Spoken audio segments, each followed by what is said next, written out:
Okay, class, magsitayo ang lahat para sa ating panalangin sa ngalan ng Ama, ng Anak, ng Espiritu Santo. Amen. Dear God, thank you for looking after our school. Thank you that you love each and every one of us.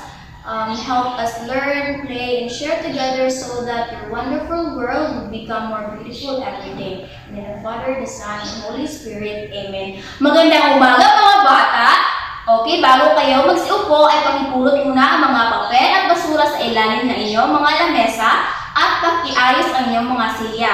Okay, sino ang magliban ngayong araw? Mahusay at wala. Okay, alam ko, excited na kayo para sa ating aralin ngayong araw. Excited na ba kayo mga bata? Okay, at dahil dyan, may mga larawan na akong hinihanda para sa inyo. Ang mga larawang ito ay nagpapakita ng mga batang may mga sakit. Ano kaya ang mga sakit na kanilang nararamdaman? Okay, Mr. Luwan? Tama, naisipon o common colds. Very good. Ang pangalawa naman, yes, di ubo ang bata o sa Tagalog, may ubo o sa English naman ay cough. Very good. Number 3. Ang saganin siya, gitipdas o gichicken pox. Sa Tagalog ay bulutong. Very good. Pang-apat, tama, gibayuok ang bata. Kung sa Tagalog naman ay Jackie o sa English ay mumps. Ang larawang ito ay papakita na tama, naidaot ng ngipon ng bata. Isagitag ngipon sa tuman. Okay, na may bulok ng ngipin ng bata o ang pagkabulok ng ngipin o tooth decay. Alam ko may mga idea na kayo kung ano ang ating paksa ngayong araw na ito. At ang paksa nating araw na ito ay ang mga karaniwang sakit ng mga bata. At ang mga halimbawa nito ay gaya ng inyong mga hinula kanina, gaya ng common cold o sipon, cough o ubo, chicken pox o bulutong, mumps o Becky, tooth decay o pagkabulok ng ngipin. At iisa-isahin natin alamin kung ano ang mga sakit na ito. Una ay ang sipon o cold. Pakibasa mga bata. Okay, very good. Ang sipon ay sanhi ng impeksyon ng bakterya sa loob ng ating ilong. Ito ay kadalasan nararanasan ng mga batang katulad nyo o kahit sino man. Kapag ang iyong sipon ay dahilan ng impeksyon ng isang bakterya, asahan na ang iyong sipon ay makapal, makulay na green, at dilaw. Okay, di ba kadalasan kapag tayo ay may sipon, sometimes ang ating sipon ay kulay green o di kaya yellow. Dahil ito sa bakterya sa ating ilong. Kaya, ugaliin natin na uminom ng tubig araw-araw, kumain ng mga prutas at gulay, at maligo araw-araw. Pangalawa naman ay ang ubo. Okay, pakibasa mga bata. Okay, very good. Salamat. Ang ubo ay isang reaksyon ng ating katawan upang ilabas ang mga sipon, plema, o kahit anong bagay na nakakairita sa ating baga o sa madaluyan ng hangin. Kagaya lamang na kapag ang ating alalamunan ay kumakati, tayo ay nauubo. Ngunit ang ubo, kapag ang tao ay nauubo, hindi ito ibig sabihin na may sakit na ito. Ang paminsan-minsan na pag-ubo ay normal lamang. Agaya lamang kapag tayo ay nabubulunan o kanang natukan mo, di ba, mag-ubo ta?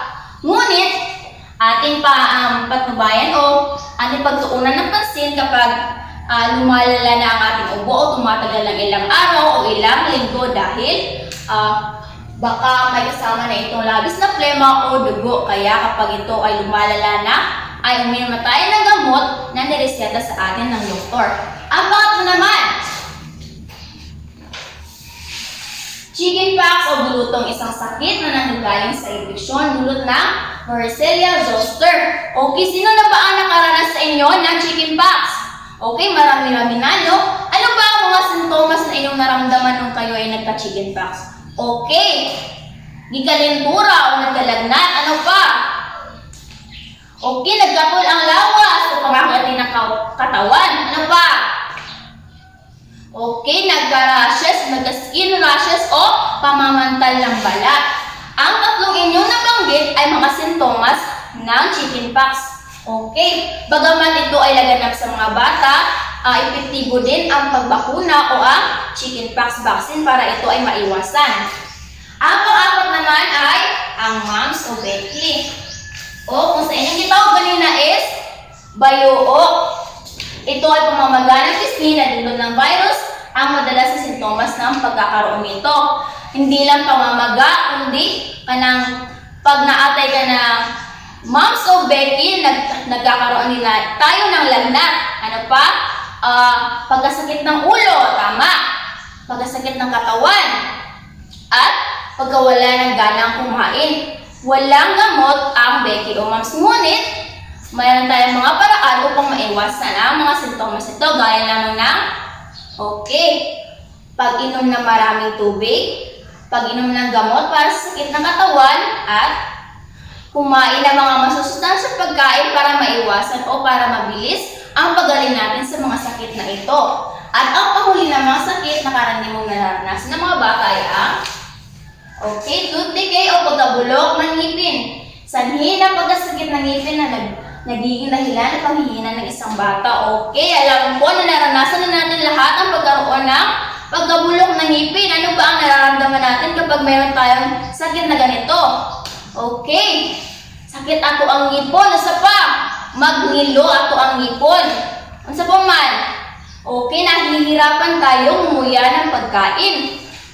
Ang pagkabulok ng ngipin ay dahil sa mga kinain natin na natitira sa ating ngipin at nagdadahilan ng pagkasira nito.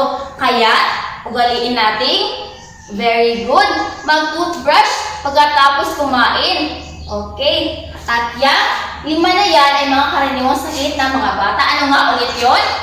Common cold o sipon, kakong ubo, chickenpox o bulutong, mumps o Becky, at tooth decay o pagkabulok ng ngipin. Naintindihan ba mga bata?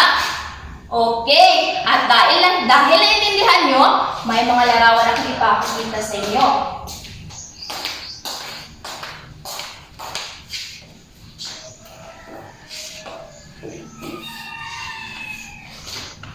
Ang mga larawang ito ay ihahambing natin. Ang una ay ang healthy o ang malusog na bata at ang sickly o ang masakitin na bata. Ano ba ang nakikita niyo sa mga larawan? Ang healthy na bata ay kumakain ng mga gulay at prutas. Siya ay masaya at malusog. Ano naman ang nakikita niyo sa itong batang ito? Siya ay payat. Siya ay kulang sa timbang at siya ay nasa eskwelahan, ngunit pagod na pagod siya. Ang karaniwang sakit ng mga bata ay dulot ng hindi paglinis ng kapaligiran, hindi pagkain ng mga masustansyang pagkain, kumakain sila ng mga junk foods, tama, at hindi pag-alaga sa kanilang katawan. Ito ay nagdudulot ng mga karamdaman at nakakasama ito sa kalusugan ng isang bata. May mga tanong naman ako para sa inyo. Alam ko, may mga natutunan kayo sa aking natalakay ngayon. Una, bakit kaya nagkakasakit ang isang bata? Mr. Jose.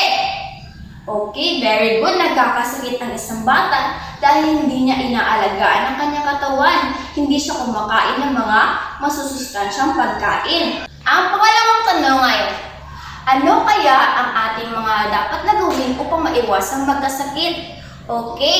Miss Christine? Yes, very good. Dapat maligo tayo araw-araw. Magsipilyo pagkatapos kumain.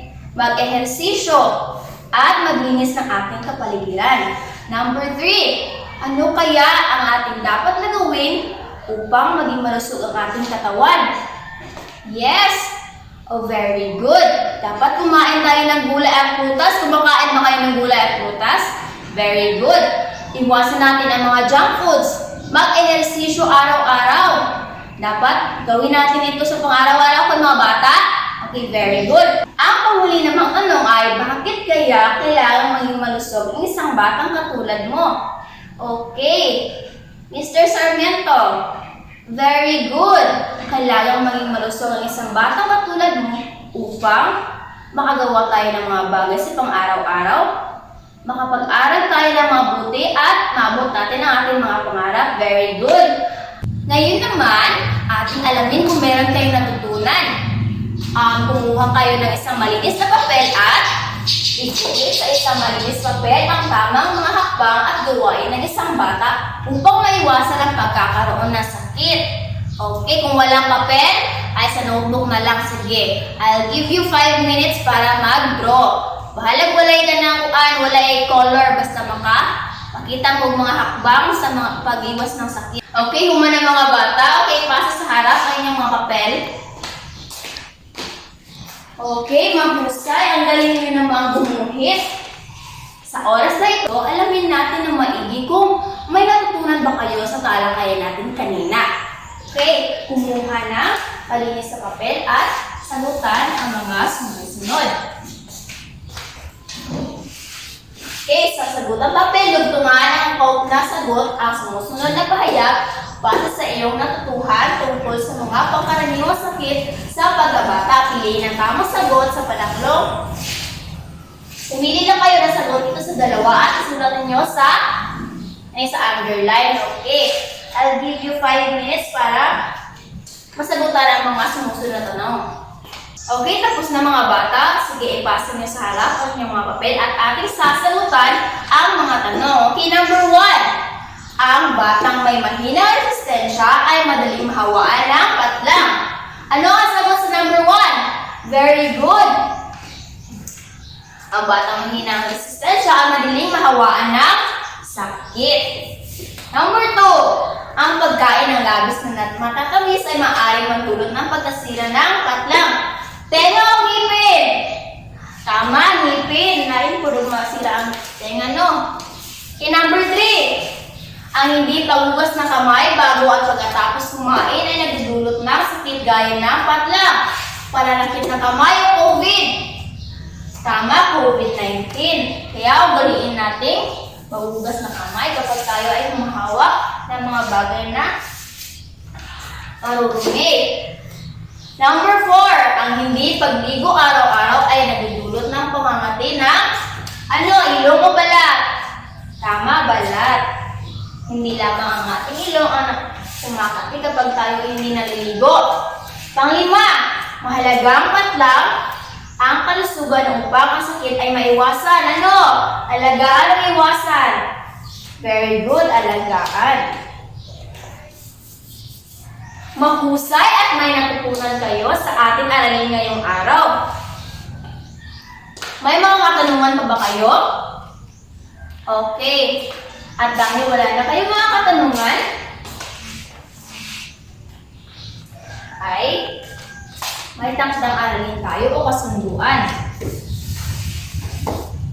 Gamitin ang mga natutuhan pagka-uwi sa bahay mula sa paaralan gaya ng tamang paghugas ng kamay, araw-araw na maligo, tumulong sa paglinis sa bahay at bakuran, pagkain ng mga masusustansyang pagkain. Siguraduhin inyong gagawin ito sa bahay, okay? Tatanungin ko kayo bukas kung inyo bang nagawa ang mga sumusunod. Okay, magsitayo ang lahat.